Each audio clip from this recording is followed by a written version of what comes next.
Good day, Nexters from coast to coast and around the world. Thank you for being part of Next Up. I'm very happy to have you here. I'm Mark Halperin, editor-in-chief of the live interactive video platform Two Way, and your guide to everything that's next up in politics, media, and beyond.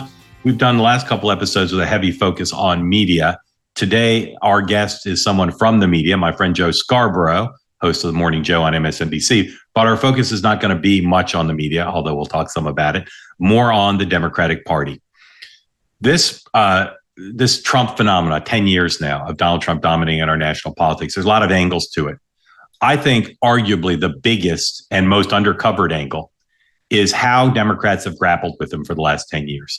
You can't say they've been that successful. He's won 2 out of 3 presidential races. And while he's not done as well down ballot, it's certainly the case that Donald Trump gets his way a lot. And he has for the last 6 months in this term. So what we're going to talk to Joe about, what I'm going to talk about in my reported monologue, is this question of how are Democrats doing? And to the extent they're not succeeding battling Donald Trump, why not? Are they doing the wrong things? Are they doing the right things poorly? There's no one I know who knows more about this question than Joe. I'm just, he and I talk about this stuff all the time. So excited to share that conversation with you because Democrats who are so frustrated and former Republicans who've left the party over Donald Trump, they're so frustrated by how often he wins. They have so little respect for him. And most of them don't know him. And I think part of why they don't do well going up against him is they don't understand him. And Joe, of course, knows Donald Trump. He spent time with him, as have I. I talk to so many Democratic strategists and politicians and voters all the time. They've never met him. And as Donald Trump will tell you, the reason he's flying to Alaska to meet with Putin rather than just talking to him over a phone or a video call is because there's something about sizing somebody up in person. Joe, like Trump, understands people, and he sized up Donald Trump. He's also a former member of Congress, someone who understands media and politics. And this question, how to beat Trump, whether it's at a ballot box or in the media or an issues fight, is something that I think Democrats just don't do very well. And that's a puzzle because it's the thing they want to do best. It's the thing they want to do most. They want to beat him. Back in 2019, I wrote a book called How to Beat Trump. Now, it was not an advocacy of beating Trump. It was my fascination with the question, having lost to Donald Trump in 2016, how did the smartest Democratic strategists in the country feel about beating him in 2020? How did they think about the lessons learned from 2015, 16, 17, 18? And I talked to really some of the smartest Democrats, a lot of the smartest Democrats. I think I talked to about 100 people for the book. And I basically just asked them the question, how do you beat Donald Trump? Now, that was pre-COVID. And for history's sake, the book doesn't say, well, the best way to beat Donald Trump is to have him run during a pandemic. And there's no doubt, I don't think anybody would dispute that part of why Donald Trump lost was the pandemic, maybe the biggest part, maybe, that dominates everything. So I think that you have to ask the question, okay, if Democrats had some ideas in 2019, and again, I'd go read the book if you haven't, to see some pretty good ideas. I'm proud of the book and the reporting I did, because I think there's as much in there as I've seen anywhere else about how to beat Trump. Right? What are the lessons there? But we're in a new time. He's now an incumbent president for the second time. And there's a strong belief that in his world, in Trump world, that they know how to beat the Democrats, whether it's what's happening this week on crime, whether it's immigration, whether it's the economy. Donald Trump himself and his team have a lot of confidence that the other side can't beat Trump. Joe Scarborough has an expression that if you're moving 800 miles an hour, it's very hard to catch somebody. And I modify that expression a little bit, which is if you're an 800-pound gorilla moving 800 miles per hour, really hard to catch and stop somebody. And that's what Trump is. And I say to Democrats all the time, if you think Trump is so pathetic, if you think he's senile, delusional, a loser, you got to ask yourself, why haven't you figured out how to beat him? And Trump himself sees in the Democratic Party people who aren't very good at the game. He knows that. And in 2015, when he was thinking about running for president, he's like, I got to beat Jeb Bush and Hillary Clinton to win the White House. And he thought, well, they got a lot of baggage, those two, and they're not great political athletes in Trump's view. And he looks at today's Democrats and that's what he thinks. And how do I know that? Because the other day he gave up the game and basically slipped into political analyst mode and said, yeah, the Democrats don't really have a good game. Keying off of what was happening on crime, but he feels that in general. Here is Donald Trump, political analyst, A2. The Democrats, they don't approve anything. It's amazing. It's like they just don't want to vote for anything. They've got the yips. You know, in golf, they say the yips. The Democrats are afraid to do anything because they don't want to be criticized. But fighting crime is a good thing. We have to explain. We're going to fight crime. That's a good thing. Already they're saying, he's a dictator. The place is going to hell, and we've got to stop it. So instead of saying he's a dictator, they should say, we're going to join him and make Washington safe. But so he knows that his two main antagonists, both the Democratic Party and the dominant media, have learned pretty much nothing since 2016. They did beat him in 2020, but as I said, COVID played a big part in that. They have beat him in some of these midterm contests and down ballot races.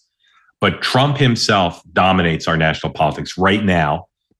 Does he have problems? Sure.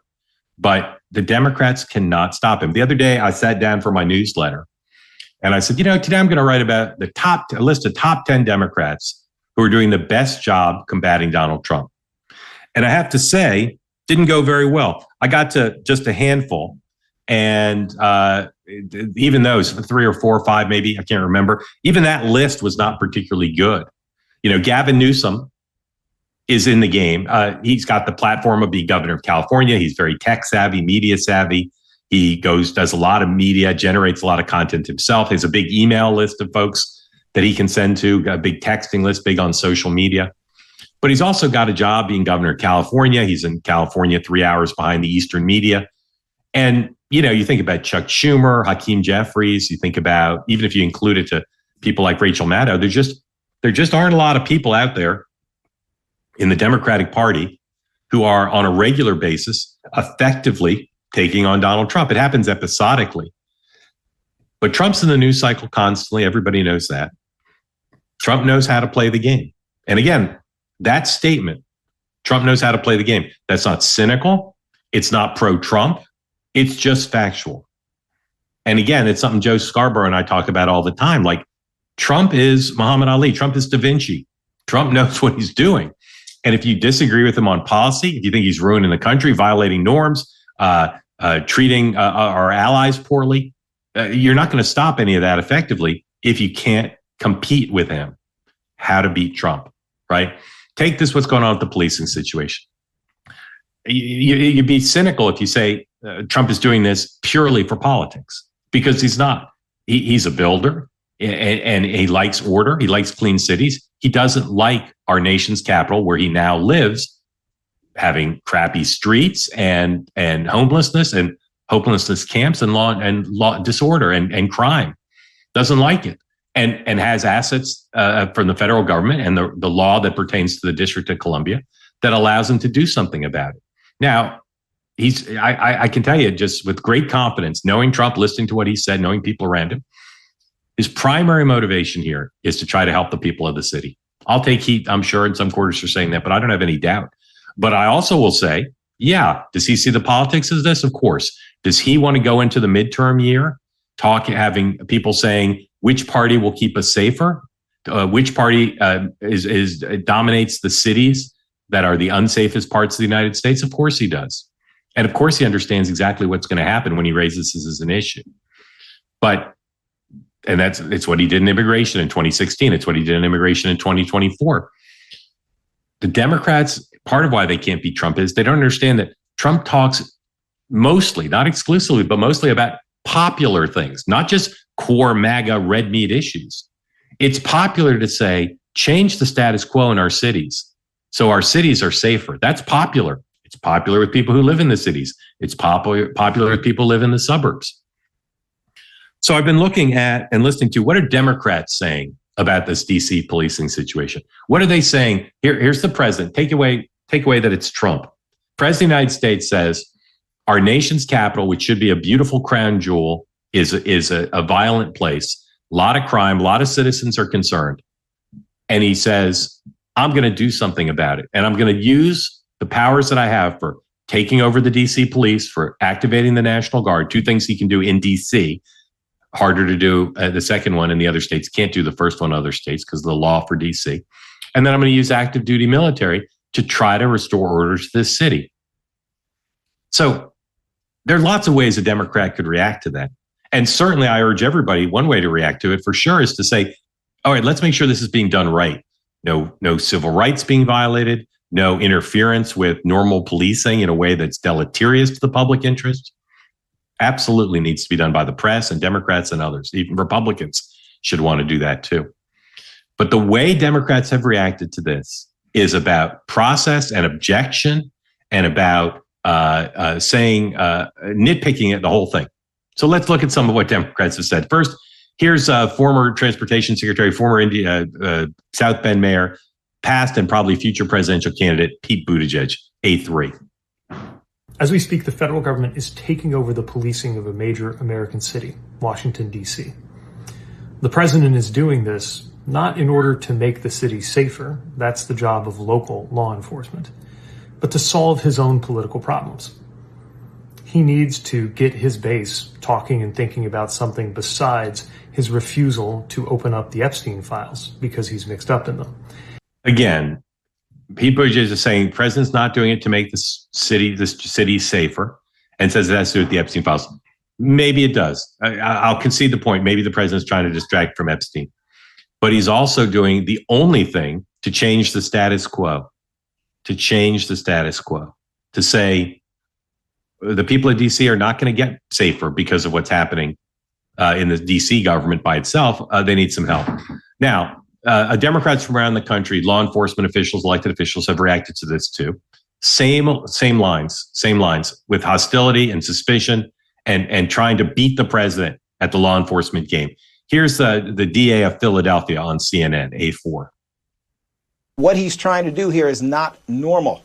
As Wanda Sykes, one of my faves, would say, it's not normal to act like you can go into a city that is having tremendous progress, 30-year low in crime, and call it an emergency and bring in a bunch of troops who aren't even trained for this kind of work. He may think he's going to try it in other places, but the fact is legally he has much less of a right to do any of this in other cities, and he better not try it in Philly. All right, Larry Krasner, the district attorney in Philadelphia, says what Trump's doing is not normal.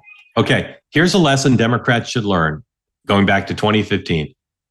Donald Trump's popularity is based in large part because he says to voters and citizens, I'm not going to do what's normal. Normal doesn't work. You know what's normal for people on the streets of DC? In fancy neighborhoods and poor neighborhoods. You know what's normal? Normal is they're afraid to go out to buy a quart of milk. That's what's quote unquote normal. So when Donald Trump says, well, I'm going to shut down the border and some norms are going to be violated, a majority of the Americans say good. When Donald Trump says, I want to try to fix this by doing something not normal, that's good. All right, here's Ken Martin, the chairman of the Democratic National Committee. On paper, he should be the leading voice for the party in standing up to Donald Trump when the party objects and they think they're on the right side of history and the right side of polling. A5, this is Ken Martin's on Twitter talking about, again, the policing situation in D.C. I can go ahead and talk to him and say, you know what, Donald, sit your little ass down and get the hell out of D.C. If you have one message for Donald Trump and you were speaking to him right now, what would you say? It's hard to think of exactly the right words. F*** off D.C. You don't stand a chance. You do not understand the assignment. Back off. Why don't you just go ahead and take your ass, go back to Florida. So that's a video. The voices you heard were citizens, the Ken Martin, the DNC chair, is interviewing. And they're saying, you know, they don't like Donald Trump, right? Using profanity, all the normal tricks now of social media. Obviously, they chose to talk to people hostile to it. I haven't seen polling since. I hope somebody does a poll soon. But Ken Martin's out there on the streets of D.C. talking to people who are hostile, not talking to people who are saying, well, this might be good. And again, it just object, criticize. Here's Hakeem Jeffries, the Democratic leader in the House of Representatives, A8. So here's what Hakeem Jeffries writes on Twitter. He says, violent crime in Washington, D.C. is at a 30-year low. Again, there are people who now say Trump purposely gets the statistics wrong. I don't know if that's true or not, but if it is, it'd be consistent with his brilliance of baiting the Democrats. So Trump claims crimes at an all-time high, And Democrats say, oh, no, crime's at an all-time low. So now they're drawn into the debate. The statistics don't matter. Okay, then Hakeem Jeffries continuing on his tweet. Donald Trump has no basis to take over the local police department. In fact, the law allows him to do it. And zero credibility on the issue of law and order. I'd say if you look at the polling, Democrats aren't necessarily beating Trump on credibility on law and order. Then he says, get lost. Similar comments from Chuck Schumer, the Democratic leader. All of these Democrats drawn into a conversation about should we reject Donald Trump's attempts to make DC safer or not? Now, again, I don't want to minimize their criticism. Some of them have some validity. Republicans in Congress have cut the DC budget, which they deal with. That's hurt their ability maybe to fight crime. There's other issues. Some want to bring up January 6th and say Trump has no credibility on the issue of law and order for law enforcement in DC. But the point is their general behavior, their general reaction does not exhibit an understanding that the people in DC don't feel the status quo and crime is good. And I can tell you that from all the people I know in DC. You can tell that from walking the streets. Okay. The other big group that usually fights the president is the dominant media. They're the same as the Democrats. Most of the coverage of what the president's done on crime in DC has been hostile and has looked to say he's lying about the statistics and this is improper and it violates norms. Here too, I could show you 1,000 different ones. Here too, distinguished members of the New York Times DC bureau. Elizabeth Buemler, great reporter. She's been there forever. Serious person. Here's Elizabeth Buemler on MSNBC giving her view of crime in DC. A6, please. I mean, right now, I think a lot of this is just, it's very good television for the president. And his description of Washington as this, as one of my colleagues at the Times called it, this sort of, this Mad Max hellscape with marauding gangs and violence everywhere, is just completely out of proportion with the reality. Yes, there's crime here, but it's down. Well, I don't know, Mad Max. I don't know. Maybe it's not a nonstop Mad Max, and you can walk around DC in certain areas, certain times of day, not be a problem. But I can tell you, in the fanciest neighborhoods in DC, this is a problem. And for these reporters to just basically say Donald Trump's making it up, it's not good journalism. Here's Peter Baker, Elizabeth Buemler's New York Times colleague, making a similar point to her, A7. If you really cared about crime in the District of Columbia, where crime is actually down historically, if you actually care about crime in America, there are cities with worse crime rates than Washington, D.C. He's not sending troops into their streets. He's sending troops into the streets of the nation's capital, which has a special resonance. The idea that troops would be patrolling in any way, a nation's capital sends a message that we've never, seen again in this country outside of, riots and genuine uprisings that we don't see right now. Crime is at a low. As anybody who has grown up in the Washington area, as I did, I was born and raised in the Washington area, spent my whole life there, and it's never. We know what a crime crisis looks like. We've lived through that. This is not what that looks like. Again, I grew up in the Washington, D.C. area too, just like Peter Baker, and I can tell you, everyone I know who lives there, literally everyone I know who lives there, recognizes that it is an unsafe place. I don't care if crime's up. I don't care if it's down. I don't care if it's an all-time high or an all-time low. I just know that when Peter Baker says stuff like, we've never seen this before. We've never seen it. Well, right. And we've never seen an open border like this. We've never seen so many Americans feeling like their standard of living is going down and their kids won't have the same opportunity that they do. So if the question is, how does the media who wants to beat Donald Trump and how do Democrats who want to beat Donald Trump, how do they actually do it? Well, you got to find a theory of the case. And I would say fighting with Donald Trump about whether crime in DC is bad when you can give a lot of examples. Just go knock on somebody's door who's got one of those Ring doorbell cameras and say, hey, you ever catch anybody committing a crime on your doorbell camera? A lot of them are going to say, yeah, I've seen it. I've seen it on my dad's doorbell camera. It's crazy. It's crazy what our nation's capital is like. And other cities are like it too. But for them to say, well, why are you doing DC? Why not do St. Louis? Well, first of all, the law allows him to do more in DC. Number two, it's where he lives now. And so he sees when he goes out, he hears about it. And also our nation's capital, Washington, DC. where many tourists come to the United States. First place they go is DC. Maybe they go someplace else around the country. Why Washington, D.C.? Because it's got a problem and it's not being solved by others. This question of how to beat Trump, you need a theory of the case. And I don't know very many Democrats who have one. I interviewed some for my book. And again, this was 6 years ago. They had a theory of the case then in some cases, and I thought they had some good ideas. There's not very many people I know who have an actual theory of the case, but one person I know who does is Joe Scarborough. Joe has been talking on Morning Joe about this question of how to go up against Donald Trump on crime. Here's a bit of what he said this week on his program, A9. This is a fascinating story because so many people have been calling me over the past couple of days going, Washington should have gotten involved years ago. This place is dangerous. It's a mess. It's a wreck and whatever. And then they'll go on Twitter, this is the worst outrage of all time, the shocking, which I understand. It's like people need to express their concerns about Donald Trump going too far. But man, I don't care what the crime statistics say. Crime has been a problem in this city for the 32 years I've been living inside and outside of the city. Very dangerous there. Glad the crime rates are going down, but there is no sense of security for people who've been living in that city for 30 years. Joe acknowledges the basic facts. And when we talk to him in a minute, you'll hear that that's part of what the reality is. You just have to acknowledge the facts. You cannot let Trump derangement syndrome drive you to a place where you don't have a chance to beat him.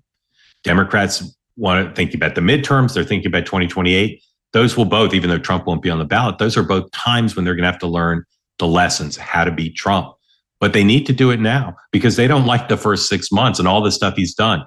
If they don't want him taking over universities, taking over law firms, taking over the media, taking over the Kennedy Center, passing bills with reconciliation, doing foreign policy in a way they don't like. If they don't want these things to happen, besides going on cable news or social media and being on their fainting couches and wringing their hands, if they really want to beat him, what are the ways to do it? How to beat Trump?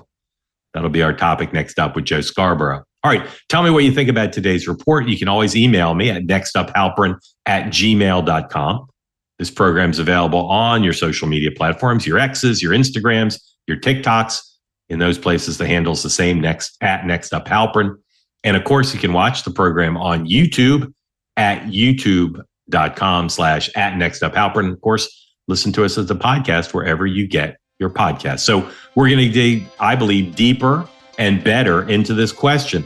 What are the best practices of how to beat Trump? Next up, Joe Scarborough. Everybody's wondering, is the continued divide between Donald Trump and the Federal Reserve putting all of us behind the curve again? Can the Fed take the right action at the right time, or are we all going to be looking at a potential economic slowdown? Well, what does this mean for your savings? Here's an idea. Consider diversifying with gold through the Birch Gold Group. For decades, gold has long been viewed as a safe haven in times of economic stagnation, when there's global uncertainty or high inflation. And Birch Gold makes it incredibly easy for you to diversify some of your savings into gold. If you've got an IRA or an old 401k, you can convert that into a tax-sheltered IRA with physical gold, or you can buy some gold to keep it in your safe. First, though, you should get educated about all this. Birch Gold can send you a free info kit about gold. Just text the word NEXT to the number 989898. Again, text the word NEXT to 989898. Consider now diversifying a portion of your savings into gold. That way, even if the Federal Reserve doesn't stay ahead of the curve for the country, you can stay ahead of the curve for yourself. All right, next up, Joe Scarborough. He's the longtime host of the show Morning Joe on MSNBC. He is a student of history, a student of the Democratic Party, the Republican Party, and a student of Donald Trump. And as I said in my monologue, there's no one who I think has a better theory of the case about how to take this man on, how to beat Trump than Joe. Joe, welcome back to Next Up. Hey, it's great to be back, Mark. Thank you so much for having me. All right. So I want to talk about the crime situation because this is a great case study of how you have a theory of the case and others don't. But in general, circa 2016 to now, what kind of report card would you give the Democratic Party in understanding, having a theory of the case about how to beat Trump? Well, I mean, it's hard to give them a failing grade. Certainly from 16 to 20, only because of their extraordinary success in winning elections in 17, 18, 19, and 20. So, yep. And in 21 and 22. So they really had a good theory of the case. And while Donald Trump was active on the political stage and a political threat to win again, Democrats actually had a very good theory of the case. And if you just look at the results in 17, 18, 19, 20, 21, 22, they did very well. And partly in 23. The problem for the Democratic Party has come, especially now, going into 24 for 1,000 reasons that we've talked about. But now I find without Donald Trump running again in 2028, the Democrats seem right now to be grasping a bit. And they're, well, not a bit. Their approval rating is lower than it's ever been. You actually have a mayor of Detroit that is running as an independent, a Democrat who's running as an independent in Michigan and doing quite well there. And it seems all the energy from the Democratic Party is coming from the far left. Centrists seem to have very little to say, to have very little vision other than, attacking Donald Trump, which did not work in 2024. I would say it's not working in 2025 if you look at their numbers. And so they have to come up with a new strategy. Yeah. And the other metric I'd use, you're right about the ballot box 2017 forward till 24, but it's also just Trump's changing of America. He changed America a fair amount in his first term. The Democrats, even as they were winning elections, didn't completely stop him. And obviously the 6 months of this term, he's changing a lot, right? He's changing a lot. So on crime in DC, just again, you've talked about it this week, but just drill down. What are Democrats doing wrong in their approach to his move to take over the policing of DC? What are the errors they're making? What the Democrats right now need to do is stop quoting crime statistics. It's maddening when people quote crime statistics and Americans don't feel that. And you could look at New York City in, I believe, 21 and 22. Crime was up, started to subside, I believe, in 22, going into 23, and everybody was talking about how safe it was. Nobody felt safe. Very few people felt safe in New York City. Those crime numbers were a leading indicator, but you still had quality of life issues. If you had a homeless population all over Manhattan and people that needed to be in shelters for their own protection and for the protection for others, and people that were mentally ill roaming around city streets, people in New York and the subways, people in New York weren't going to feel safe. Now that's changed a good bit now, but I find it just maddening to hear Democrats talking about how safe Washington, D.C. is. And look at the crime stats. Look at the crime stats. Well, okay, I remember Marion Barry saying Washington, D.C. is getting safer and the crime stats are going down if you don't count the murders. Right now, if I'm not mistaken, with the last stat I've seen, Washington, D.C. is still ranked number 3 in large cities with a number of gun homicides. And so even if you don't want to talk about that, even if you want to just go to how people are feeling, all right, let's look at the numbers there. There's a Washington Post poll that was published just a couple of months ago. 91% of Washington, D.C. residents said that crime was a serious problem, with half of D.C. Residents saying it was an extremely serious problem. So that's 9 out of 10 voters telling you crime is a problem. Don't tell them it's not a problem. This is short-sighted. This is not helpful. Also, when you have people talking about this in terms of race, Donald Trump is using crime as a means of attacking black people. Dig into that same poll. And what you will find in Washington, D.C. in 2025 is what you found in New York City and across the country in 2020 during the whole defund the police movement. In this Washington Post poll, where 9 out of 10 people in Washington, D.C. say crime is a big problem, the Washington Post explains that the opinion on crime is sharply divided along racial and economic lines. And guess what? Black voters and poor to working class voters are the ones who see crime as a more serious problem. Right. White voters and affluent people who live in Washington, D.C. do not see crime as as serious of a problem. So again, the Democratic Party is being tone deaf here. I really think the best thing that they need to do, the best approach on crime is to say, how can we help? Listen, we understand. We're concerned about what you did in Los Angeles. We don't need Marines on the street. We don't need the National Guard on the street. We understand they're on the street right now, but try to make Donald Trump and the Republicans an offer they can't refuse. You want to go beyond 1 month? You can't do it without Congress voting for it unless you're going to declare emergency powers, which of course most likely won't hold up with falling crime rates. But let's figure out, how can we do this together? How can we make streets in Washington, D.C. safer?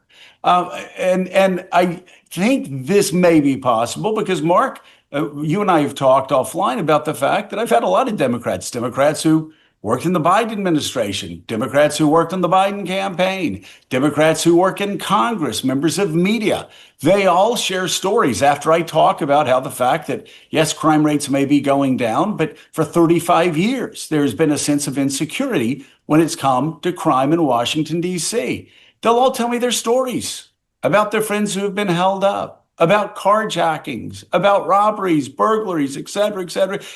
Does this mean that officials in Washington, D.C. are doing nothing about crime? No, doesn't mean that at all. What it means is there is still a sense of insecurity. And instead of Democrats saying, see no evil, hear no evil, do no evil, they need to step in and say, yes, we agree with the 91% of Washington residents. There is a problem. How can we do this together and make him an offer he can't refuse? So the statistics from that Washington Post poll, and I wish there was more polling, but I'm sure it would all say the same thing, suggests this is not a hill to die on, trying to say Donald Trump is doing a bad thing by trying to make D.C. safer. Right. And the anecdotal, you and I have the same experience. Every relative, friend, and associate we know in Washington, if they've not been a victim themselves, they know plenty of people who have. So what is it about the Democratic Party that makes, I mean, we looked through every statement we could find. What is it about the Democratic Party where they're all singing from a suicidal hymn book, fighting Donald Trump on this and not doing what you say they should? Again, while saying offline, there's a problem. Yeah. So what drives, I mean, are they all sitting in one big meeting saying, let's once again give Donald Trump a political victory? Because they can't be blind to this. They've been in this movie before. What propels it? There's a sense of paralysis. It happened with the southern border. It happened when I would talk about the southern border on the show or talk to members of the Biden administration. It's like, there's a problem. And for 3 years, they just didn't think it was a problem. And my complaint about the Democratic Party when I was a Republican member of Congress, and now that I'm independent on TV, has always been that they think that if they crack down on illegal immigration, that they're going to be seen as racists, right? And not really even from Hispanics. We've seen how that's broken. But among, I will just say it, I said it to Reverend Al this morning, among white woke activists in the Democratic Party, it's the same thing with crime. If you do anything, if you try to strike any deal with Donald Trump on crime, you're going to be attacked. I'm here to say it's in the Democratic Party's best interest, if they want to win next year, to figure out how to start doing what Bill Clinton would always do with Republicans. And it would drive us crazy, where they'd say, Mr. President, what do you think about the Republicans' plan to do fill in the blank? He goes, I think it's a good idea. And then he'd veto 12 of our bills in a row, still say it's a good idea.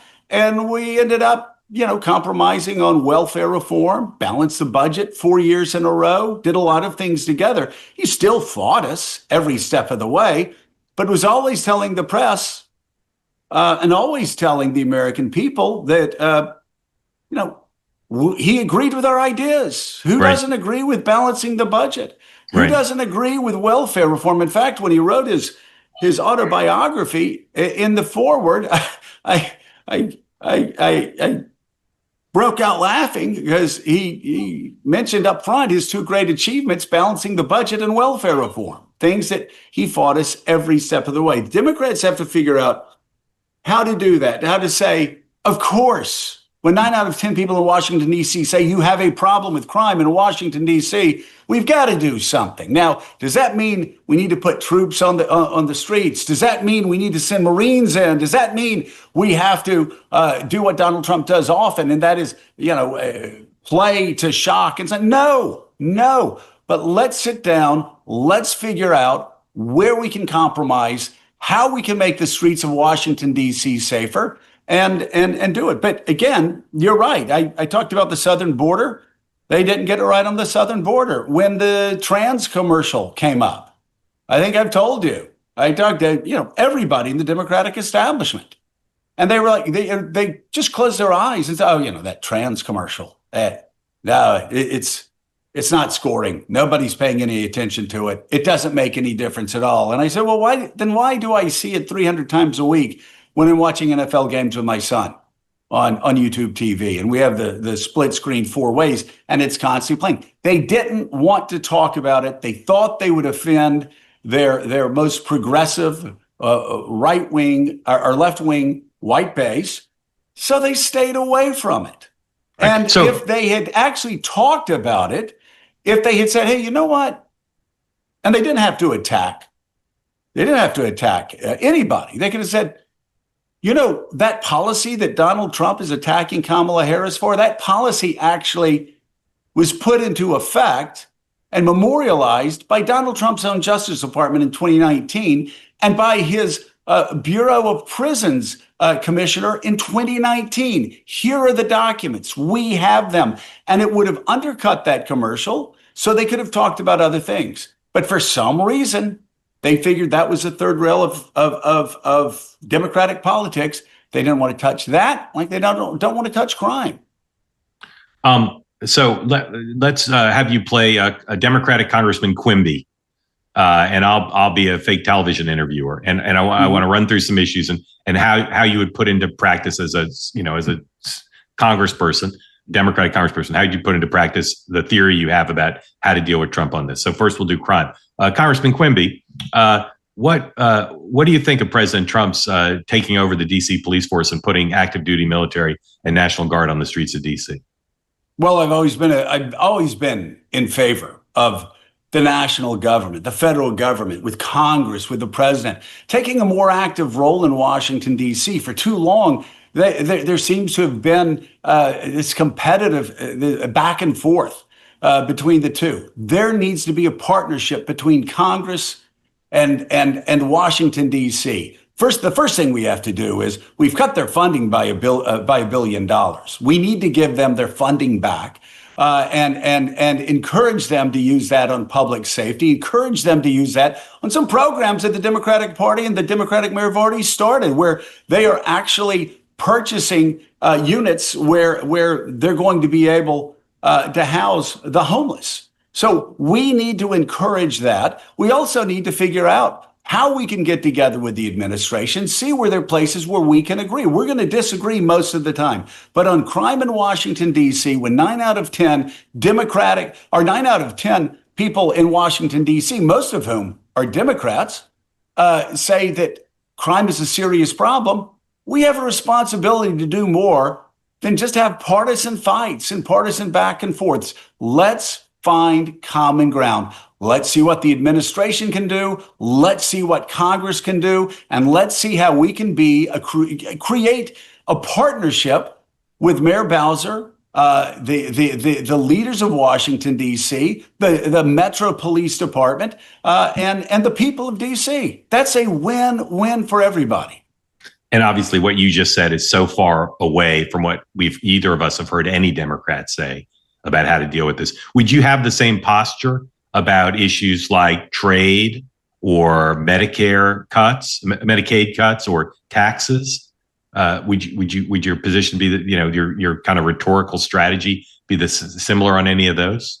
It would be on trade. I mean, traditionally, tariffs have been something that Democrats have supported. Yeah. And something that Republicans have opposed. The Wall Street Journal editorial page has opposed. I think on trade, you could say, yes, we're getting ripped off by country A, B, and C. Those are countries we need to aggressively go after. China has been ripping us off since the 1990s. China's been stealing some of our best ideas. Our intellectual property has been stolen. They've been cooking the books. They've been screwing with our currency. We have to get tough with China, and we have to get tough with China right now. And if the president wants the Democrats in Congress to take part in that, sign me up. I'll be the first one to do that because I think he's right on some of these things.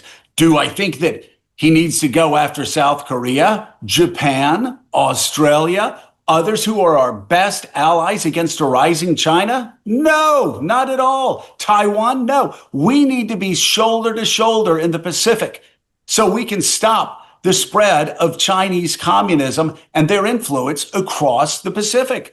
But let me stop you. Let's try to find common ground with our allies, because together we are so much stronger. If you combine the United States power with the power of the EU, Japan, and our allies in Asia, my God, China and Russia don't stand a chance. Again, that answer is, I just not heard an answer like that from any Democrat, governor, senator, someone who's thinking of running for president, et cetera. Why can't they give that answer? Why don't they give that answer? I don't know, because, when I was considered a right-wing congressman with a 95% ACU rating, and, the papers would always say, oh, he's radical right-wing, this, that, and the other, and everything. And I was very conservative, but I always sat with Democrats day in and day out, people that I never voted with. And I was like, hey, how do we work together? I've got this bill on education reform. I've got this bill on long-term care for federal employees. How do we work together? And sure enough, the more we talked, the more opportunities we had to find common ground, even during impeachment, even during government shutdowns, even when things looked really ugly on the outside, we were working quietly together and we could always find common ground. Now, there are lines that I would draw.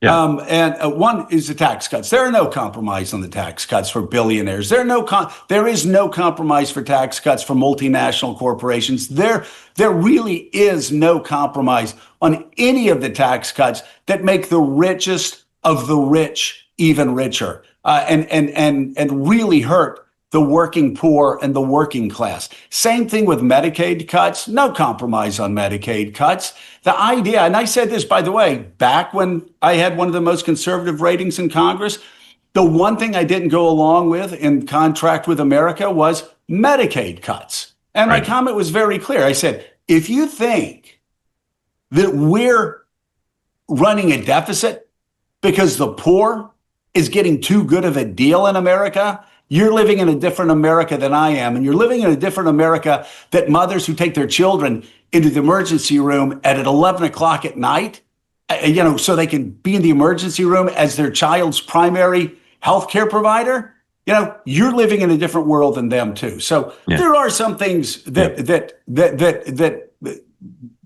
the campaign really needs to be fought over, but there are also 2 or 3 issues that Democrats need to sort of diffuse, and that's crime, that's the southern border, and that's the trans issues that, again, 80% of Americans are on one side on. Right, and the brilliance and sophistication of your answers are like the people who've won the White House. They're like Obama, Clinton, Bush, Trump, which is you're simultaneously telling the base of the party, which no politician can ignore, I get you. I share your values. I understand where you're coming from. But you're also simultaneously finding a way to appeal to centrist, moderates, independents, Republicans, and Democrats who yearn for common cause around issues where the vast majority of the public agrees, like crime in our cities is out of control. Right. Well, yeah. And again, if you have people in those cities saying they feel insecure, then yeah, let's celebrate the fact that the statistics are going down. Violence in DC and other places are going down. But it's kind of like people like me talking about how great and how strong the U.S. economy was during the 2024 campaign. It was. It is. Compared to the rest of the world, we are stronger than we've been relative to the rest of the world economically since 1945. And by the way, that was true when Biden was president. That is true when Trump is president. But at the same time, we kept saying that, and Americans felt like they kept falling further and further behind. All right, we could talk about the GDP, we could talk about all these things that were going in the right direction, but they go to the grocery store, they'd go to the gas station, they go, and there was an affordability crisis. And that needs to be the Democratic Party's goal. Make this election about affordability. If you're a centrist, right, it doesn't just have to be Mamdani, AOC, and Bernie Sanders, who are doing an extraordinary job getting the base fired up for all Democrats. But centrists need to start doing this. And the way you get back to affordability, the way you get back to these issues is you diffuse the hot button issues, which used to be abortion and guns. They're not anymore for a variety of reasons, and we don't have to waste our time talking about those reasons. Now it is crime. It was the southern border. It was in the 24 campaign, the issues involving trans athletes. Defuse those issues. They're very easy to diffuse. And then you start talking about affordability. You start talking about billionaires. You start talking about Mark Zuckerberg getting tax cuts and getting tax breaks, while people in rural America are getting screwed because their child, their parents, their grandparents are going to have their healthcare providers move out of their counties, and they're going to have to drive an extra 100, 150 miles to get primary care. All right. I'll take a quick break. And then next up, we're going to talk about Joe Scarborough's roadmap for the Democrats for 2026 and 2028. That's next up. All right. Close your eyes and imagine this. What if you could delay your next 2 mortgage payments? That's right. Close your eyes and imagine this, putting those 2 payments in your pocket and finally getting yourself a little bit of breathing room. It is all possible if you call American Financing today. If you're feeling stretched by those everyday expenses, the high cost of groceries, the gas bills, the other bills piling up all around you, you are not alone. Most Americans are putting those expenses now on credit cards. And of course, if you do that, it leads you to no way out. American Financing, though, can show you how to use your home's equity to pay off that debt. So you need to call American Financing today before you get to that point where you can't make those payments. Their salary-based mortgage consultants are helping homeowners just like you to restructure their loans and consolidate debt, all without any upfront fees. And their customers, get this, are saving an average of $800 per month. That's the equivalent of a $10,000 raise. It's fast, it's simple, and it could save your budget this summer. So call now before it's too late. 866-886-2026. Again, 866-886-2026, or go online and visit americanfinancing.net/next. All right, back with Joe. Joe, I said in a monologue, I deal with a lot of Democrats who've never met Donald Trump, and they seem to not have any kind of fingertip feel for what he's like and ways to approach trying to beat him, again, on issues, not talking about elections. What do you know from having spent time with him? What's your human intelligence tell you about how you take advantage of where he might be vulnerable to beat him? I take him off the field. This is the thing. I remember in the 1980s, and a lot of Republicans like myself took great glee at Democrats calling, Ronald Reagan an idiot, a B-list actor, the fascist gun in the West back in 1980. He wins a landslide. 1984, it's the same thing. He's too old. He's too hobbled. He can't win. 1984, he wins 49 of 50 states. But it doesn't end there. They continue attacking Ronald Reagan. I would laugh. He's not even running again. And you're still attacking him. And Reagan leaves with a 60% plus approval rating.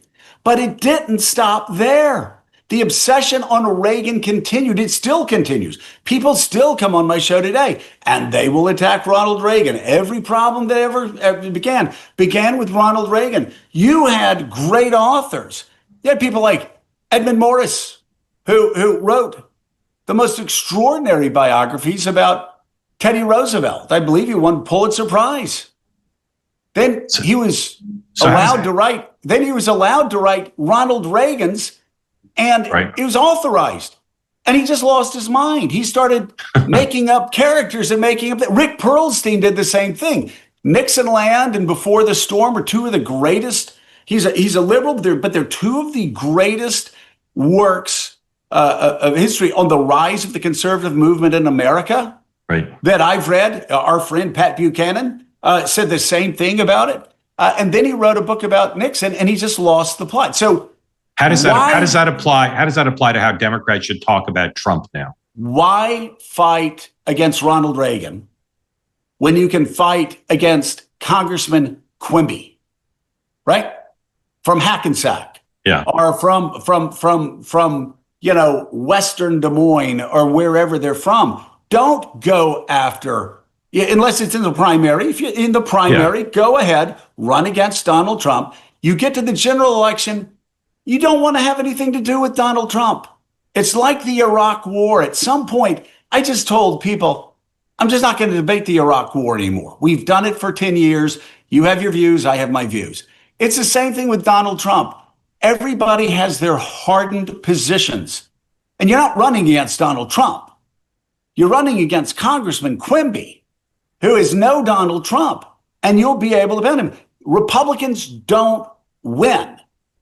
Usually when Donald Trump's not at the top of the ticket. Take him completely out of the race.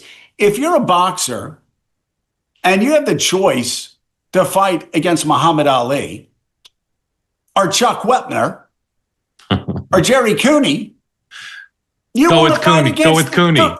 You want to go with the bleeders. You want to fight the bleeders. If you have a chance to fight Mike Tyson or Michael Spinks won a gold medal. But he also got the hell beat out of him by Mike Tyson. Stay away from those guys. What makes Trump Muhammad Ali? What skills does he have that makes you say, don't take him on? Well, I mean, it depends on what, Gallup will have him in the 30s. Quinnipiac has him in the 30s. Others still have him at 45%. I have no idea how Donald Trump's still sitting at 45% with all the things that have happened over the past decade, from January 6th to the Qatari jets to crypto coins, etc. Well, but you do have some idea. You do have some idea. Well, part of it is Trump's innate skills to flood the zone with disinformation, to overwhelm, to constantly know how to play the media.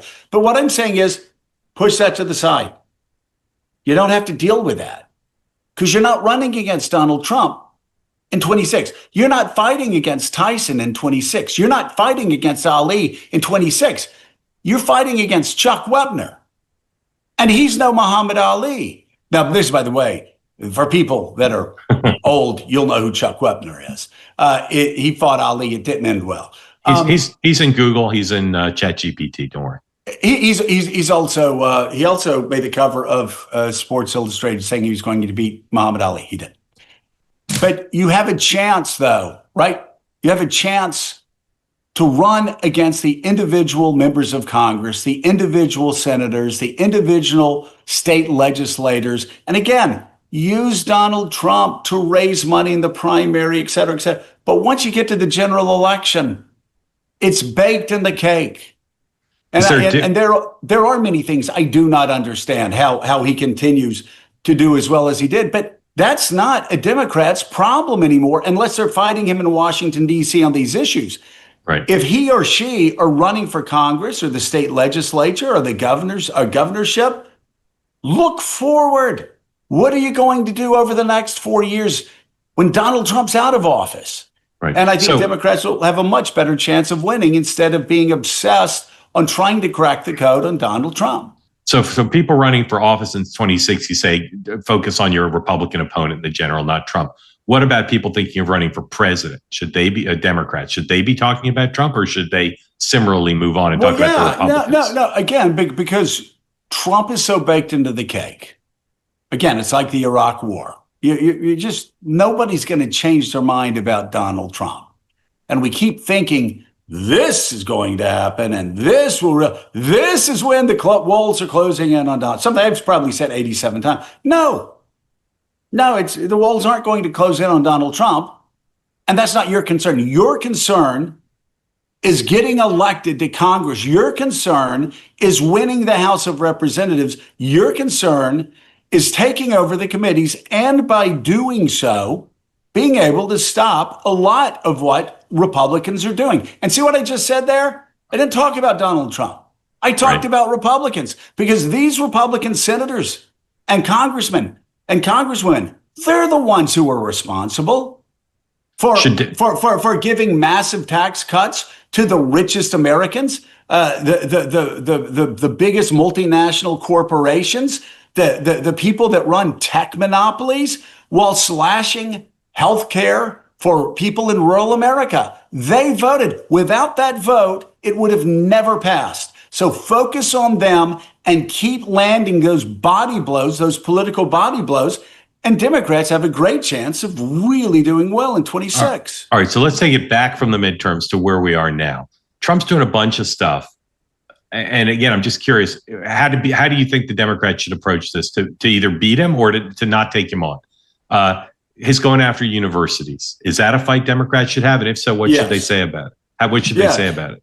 Well, it's very simple. I mean, do you like winning? I mean, maybe Americans are sick of winning. Maybe they're sick of America having the strongest economy on the planet. Maybe they're sick and tired of us winning Nobel Prizes and having one breakthrough after another in science, in medicine, in technology, in all the things that America has dominated since 1945. If you're sick of that, then go ahead and go along with the Republicans and continue allowing university funding to be slashed. But the fact is, the economic engine of America, including its victory in World War II. That came out of Detroit, but that also came out of research on college campuses that helped us beat the Japanese, helped us beat the Germans. It's insane. Okay, it's insane that we're slashing R&D. So what about when MAGA says, so you're defending Harvard values? I'm defending American values. I want the best and the brightest to do research. I want to hold Harvard accountable where Harvard needs to be held accountable. But at the same time, it's a private institution. Yeah. And because of that, Harvard can run its campus the way it wants to run its campus. But if it gets funding from the federal government, it is fair to say, yes, there will be some strings attached. But don't cut medical research for Alzheimer's. Don't cut medical research for cancer, for all of these other things. Right. So sometimes one has to say the right thing, even if it's politically losing. But whether history will punish Donald Trump for cutting university funding and making all these Ivy League schools and others jump through hoops, whether history will punish them, Trump's getting his way now. These universities are bending the knee to him.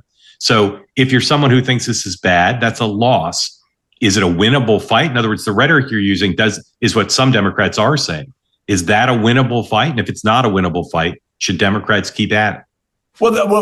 Yes, they should keep at it, because the fight will continue. You can say there are a lot of things that I disagree. And by the way, I say it all the time.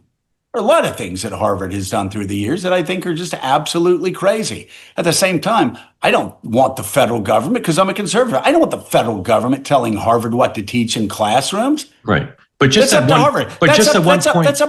That's up to private institutions. What the small government Republicans support the federal government of the federal behemoth going into classrooms and telling people what they can teach students? That's insane. But just the one point you've made a couple times now, again, it's sophisticated and subtle, but I've never heard another a Democratic elected official say, well, there are things that Harvard does that I disagree with.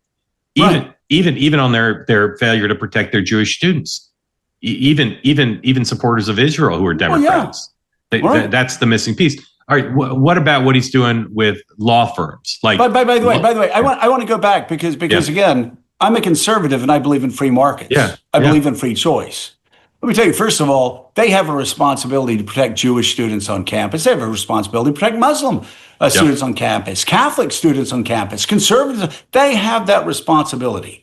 Beyond that, if they want to be woke, if they want to do what they've been doing for the past 20, 30, 40 years and be woke, well, you know what? Parents can do what parents have started to do over the past 4 or 5 years. You know, when I first moved to Connecticut, I talked to the parents. Where are your kids going to school? Oh, they're going to Yale. They're going to Harvard. They're going to BC. They're going here. They're going to Georgetown, right? I ask the same question now. You know what they say? They're going to Georgia. They're going to SMU. They're going to Wake Forest. They're going to Virginia. They're voting with their feet. And that's what happens in the free market, right? If Harvard can't figure that out, if Yale can't figure that out, if other schools can't figure that out, they will lose students like they're losing right now. And we don't need the federal government doing that. We need the federal government saying, you got to protect your Jewish students, you got to protect your Muslim students, you got to protect your Catholic students, you got to protect conservatives, progressives, et cetera, et cetera, et cetera. But we don't want the federal government telling professors what to teach. There's nothing conservative about that. That's lunacy. What about speaking up on behalf of a group that can't be particularly popular, America's big law firms? Is that a fight Democrats should pick, or just let Trump do this? God, yes. What do you say about that? The rule of law, I figured out as a congressman when I traveled around the world, and I didn't know this when I first went in there, despite the fact I was an attorney. There are a lot of things that make America extraordinary. But one of the things that really lays a foundation for this extraordinary American experiment, and the reason our constitutional republic has survived the way it has been the rule of law. And you can't have presidents, you can't have politicians going in and intimidating law firms to not represent certain people because the president or the House Majority Leader or somebody else doesn't like that. And so that cuts away at the heart of the rule of law. So, and let me name one more issue that I think Democrats should talk about. Yep. And I've had a lot of Democrats go, we don't want to talk about this because people don't like foreign aid. Are you kidding me? The slashing of USAID is such a tragedy. You got the richest man in the world wielding a chainsaw, literally proposing cuts that are killing the poorest children on the planet. And not only that, gives us a soft power that anybody that's ever been in the White House understands is extraordinarily important. Just about anybody that's ever been a diplomat understands is extraordinarily important, not just because all of those tons of food that go to these countries have the American flag on it, but because we also get great intel on what the Chinese are doing, on what the Russians are doing. But is that a winning political issue, or just an important point to fight for? You know what I found, Mark, is if I care about it and I'm passionate about it and I talk about it and it means a lot to me, what I find is it's very easy for me to go into town hall meetings and make other people care about it. And so, yeah, soft power is extraordinarily important to talk about. When we're slashing foreign aid, when we're slashing, taking care of the poorest of God's creatures. At the same time, we're taking down the antennas of Voice of America. At the same time, we're gutting our diplomatic corps. At the same time, we're cutting at the very heart of America's ability to tell our story across the globe. All of that works together and undermines soft power, which undermines the power of the United States of America. You know, not everything is determined by the latest billion-dollar weapon system. A lot of times, it's just the relationships that you're building on the ground. You know Donald Trump, and you're not discombobulated by it. And this phrase, Trump derangement syndrome, can be overstated. But I find a lot of Democrats react, whether it's on social media or on the House floor or on a TV interview, they react seemingly discombobulated. And again, a shorthand for that can be Trump derangement syndrome. So I don't know if you agree with that view or not, but how should Democrats think about whether to react to Trump and separate a winning issue or a vitally important issue from their visceral reaction to they just don't like the guy, and he triggers them into sometimes saying more or different than they should say? Well, if I can humbly suggest this to my Democratic friends, yeah, they can look at it the way that Mika and I looked at it after the election. We thought Donald Trump said a lot of extraordinarily dangerous things. We thought he said things that would, if implemented, would make America a weaker place, make America a more dangerous place, make America a meaner place. And then there was an election, and 78 million Americans disagreed with us. And so at that point, you're like, okay, well, 78 million Americans disagree with us. People always say, you know, hey, would you have changed anything you said about Donald Trump? No, I wouldn't have said anything I said about Donald Trump during the campaign. But you look forward and you go, we've been lecturing Republicans for 4 years about respecting the outcome of the elections. We have to respect the outcome of the election. And this is where the American people are. And it doesn't mean that we have to agree with everything that Donald Trump says. But what it does mean is if Democrats ever want to take power again, they've got to get some of those Trump voters voting for them. Here's what I think is the underlying problem, Mark. And it's something that I've seen since first running for Congress. It's something I've seen through today. Democrats want to be right.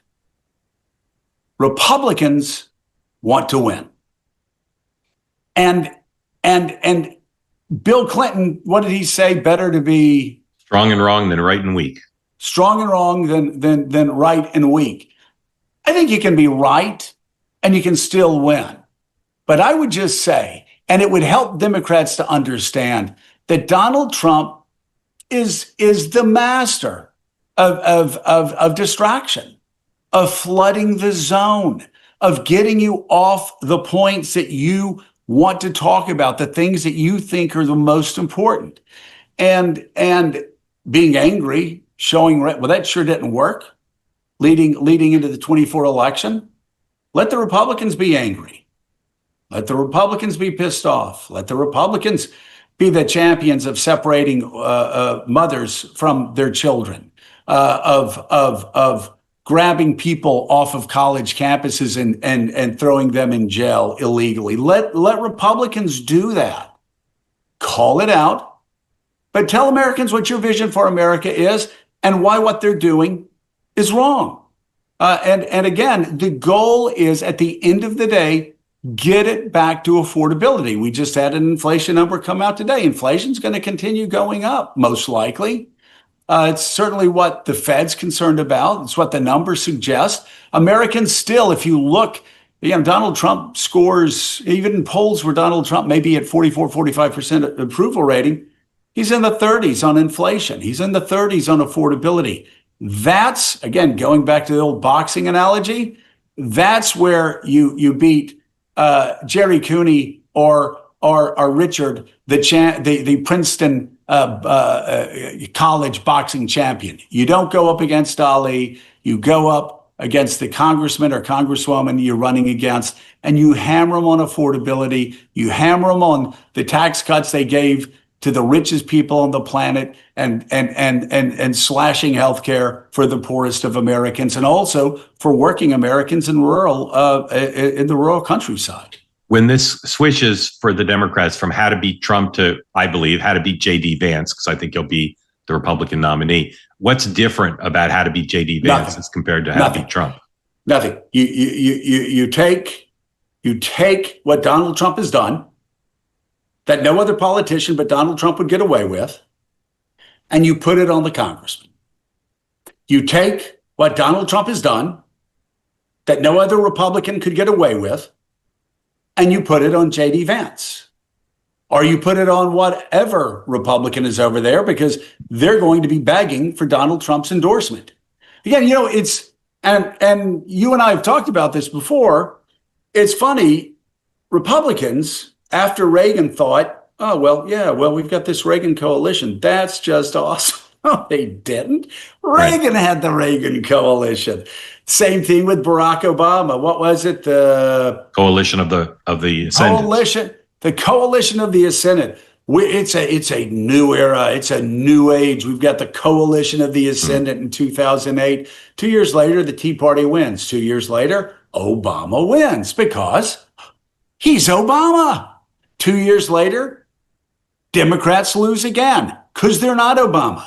So again, Donald Trump, Republicans who think they can get away with what Donald Trump got away with, it's just like Al Gore thinking he could get away with what Bill Clinton got away with on the campaign trail, or Hillary Clinton thinking Bill Clinton could get away with what Bill Clinton did because he's Bill Clinton. And I'm talking politics on the campaign trail. Same thing with Donald Trump. Right. All right. Treat this like a debate. Your closing statement, 1 minute. If the question is, Mr. Scarborough, what's the key to beating Donald Trump? Not in the ballot box, but beating him in his Washington agenda. What would you say? 1 minute. What's the key for Democrats to focus on for beating Donald Trump? Well, I don't focus on Donald Trump. I focus on the United States Congress. I focus on the courts. I focus on everything but Donald Trump, because I don't want to get enmeshed in all of the ground noise that has surrounded Donald Trump and his political career over the past 10 years. I focus on the weak spots. Where is the weakness? The weakness is in the Republican Party. The weakness is in the Republican Congress. The weakness are in the legal arguments that they're making in the courts. You look at, most generic ballots tests that I've seen lately suggest Democrats are doing pretty darn well right now. That's the weak spot. That's where you go. That's where you hammer. And if you're running against let's say a Republican that is holding a seat that Biden won, my God, again, talk about Donald Trump to win the primary, but then turn and look at all of the terrible things that Republican has had to vote for because Donald Trump has told him he had to vote for it. And by the way, that big bill, I mean, if anybody cares about the debt anymore, the debt's going to go up $20 trillion. We just passed $37 trillion in debt. It's going to be $57 trillion at the end of this decade. That is not sustainable. And why do we have that debt? We have that debt because that Republican member of Congress voted yes. That hypocrite in the Freedom Caucus that claimed that they were for smaller government voted for the biggest bill in the history of the United States of America, voted for the biggest deficits ever in the history of the United States of America, voted for the biggest debt ever, the history of the United States of America. And who were the big winners? The richest billionaires, the monopolists that own tech companies that want to basically trap our children on their phones night and day, and multinational corporations.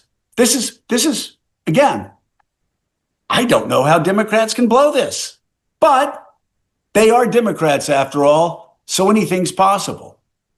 And they are constantly lured into fighting Donald Trump. Yeah, don't take the bait. Don't take the bait.